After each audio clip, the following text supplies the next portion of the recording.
Hey guys, and welcome to another brand new video. In this video, we actually have some pretty heated news going on today, especially on the Xbox side. Now, as you guys do I know, I try my best not to be an Xbox hater or critiquer, but there's been actually a lot of big news coming out as of this past around 24 hours when it comes to the Xbox, and mainly and particularly, not one, like really big, quote-unquote exclusive that, well, you guys probably know flopped up the wazoo, and then another one where, well, people are a little bit upset on the fact that the Xbox Series S once again completely dropping the ball. But at least on the bright side for both of those, there's actually some positive news that's coming out with this one in regards to one of the biggest RPGs of the year, which is now actually kind of coming out to Xbox as of this year as well. So it might be a little bit of a depressing or kind of mediocre Xbox title, but I'm gonna round this up to kind of good because it does seem like some of their decisions are turning out pretty well. So make sure you guys are subscribed with the notifications on. We have the Twitter and Twitch room down below in case you guys would like to follow, and of course, I have all the Amazon links too. And let's dive into some interesting news. So very first and foremost, let's go start off with the good. I feel like good's always good in these types of, well, mediocre videos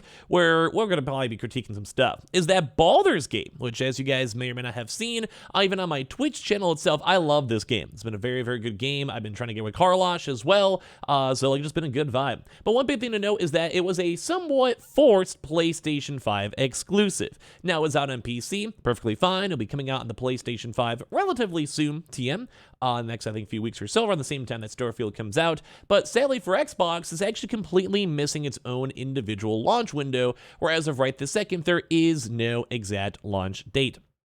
Now, a lot of folks are kind of more excited up for Starfield, and I've seen Starfield to do well, myself included, but one big thing to note is that, well, like I said, this is a really big game that was even bigger than most folks were expecting. I myself didn't expect it to be so big, but this has like hundreds of thousands of players, the sales are going through the roof, and as well, this actually might be a really fantastic game to play on console. So to go and kind of give you guys a bit of good news, Baldur's Gate 3 is now coming to the Xbox Series X in 2023 with a concession from Microsoft. Now this kind of goes and dives into the big drama once again, where the Series S has been holding the console back, and they essentially had to go like drop it. But as well, it's kind of good news too, because it means like them dropping that and kind of getting their head out of their that basically shows that they are able to make these really big lasting changes that should be happening and will be happening when we go and see this. So as of right this second, it does seem like good news for Xbox users. So Lawrence Studios will bring Baldur's Gate 3 to Xbox Series X and the Series S, thankfully, later on this year, although there was going to be a few small changes which are going to be highlighted up on the Xbox Series S.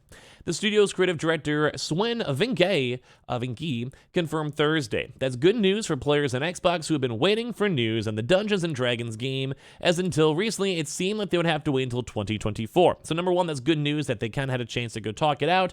Phil Spencer, I believe, is also kind of loosening up some of his standards to make sure the game does come out sooner rather than later, and as well, it's just kind of good to go and see that there is positive news for Xbox. But Lauren's making it happen with one important concession. The Xbox Series S version of Baldur's Gate 3 will not be having split-screen cooperative play on the lower-powered Xbox. That feature was previously holding up a current-gen Xbox release, but it appears Microsoft is letting Baldur's Gate 3 developers bypass feature priority requirements in the Xbox consoles. So this is one big thing to note, is that for Xbox, they really want to have the specifics of always having every game on the Xbox platform able to be launched with pretty much the same exact standards on both the Xbox Series X and Xbox Series S. Now, I am okay with that in most things. Like, I think it's very nice for Xbox to support their platforms, and as well, if someone out there is watching this video with an Xbox Series S, they obviously want to have every game that's available and every option available too, because why would you want to spend the money on a console you can't even go and pay and spend money on? I think a lot of you guys would probably, hopefully, agree on that. So that's one big thing to note, is that they are pushing for it, which is good. Like, I think as a company, I like that. And also for consumers, I like that. But the bigger thing is that they also have this really stubborn vibe where they do not want to have anything that's not able to be ran on the Xbox Series S. And that's a big thing to note because the PlayStation 4 is also pretty much getting phased out. The PlayStation 5 realizes that they need to go have these specifics, they need to have these stats, they need to make sure everything's going good with that. And a PlayStation 4 sometimes doesn't go cut it in terms of the features or graphics or loading times or whatever they want to go do for the standard they have.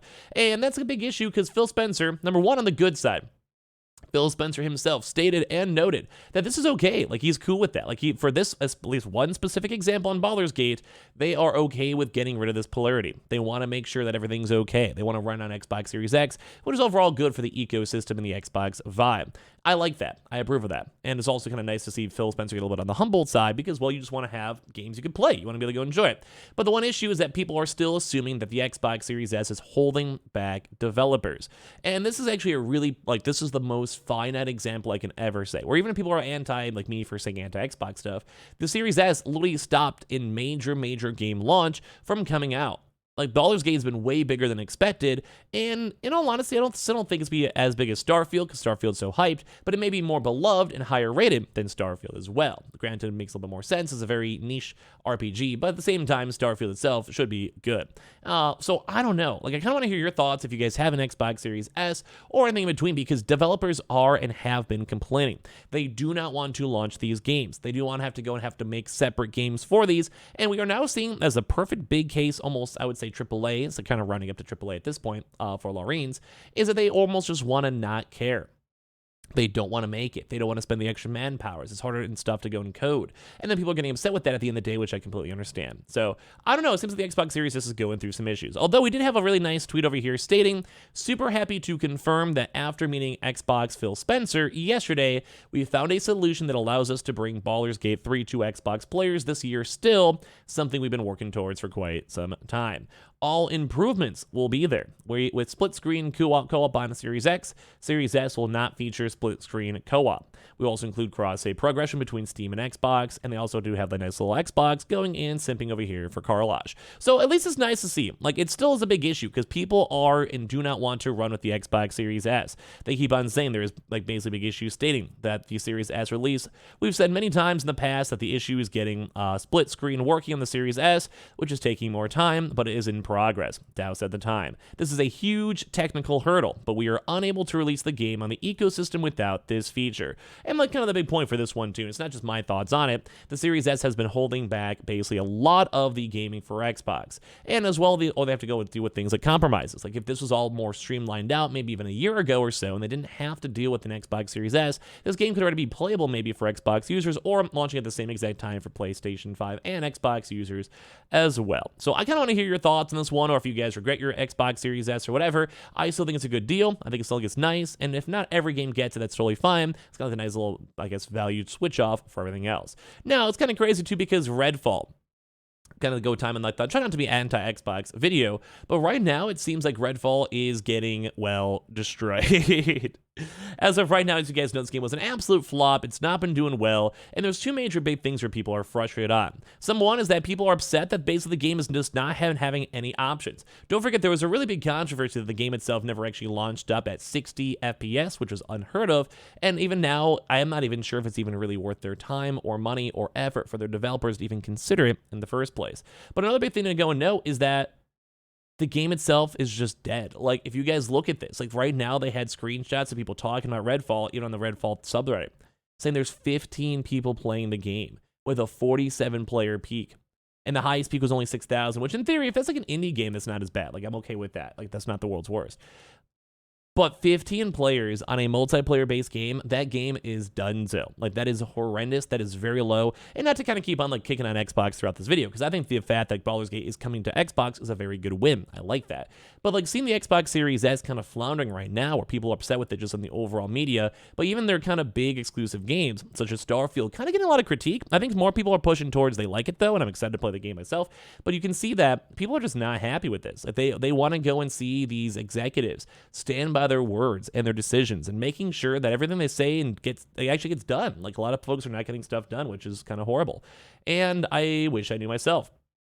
I don't know, like 15 players. Granted, like, I have not heard of a single soul almost even mention Redfall since the game came out after like 2 days or whatever. So I'm kind of curious that people are still even expecting them to update the game. Like I said, in my mind, for like project management, I would probably not even invest the time or money or dev power into this unless it was almost pretty much done, and try to do like maybe a 2.0 relaunch and try to revitalize the game if there's enough time for it. But 6 months is not enough time to completely change a game that was kind of mediocre and make it better. And as well, like, they just kind of, like, if you spent the money on this, hopefully a lot of people just did it on Game Pass, like I recommend recommended at the time, then it would make a lot of sense. But, you know, it's kind of weird. Like, all the comments are like, yeah, not surprised. It's been 4 months. They had a chance to patch it, give it a roadmap. But even if they did that, no one even kind of cares in the first place. I have Game Pass and I'm beyond dabbling. They have to drop an update that breaks the gaming world to get me to look again.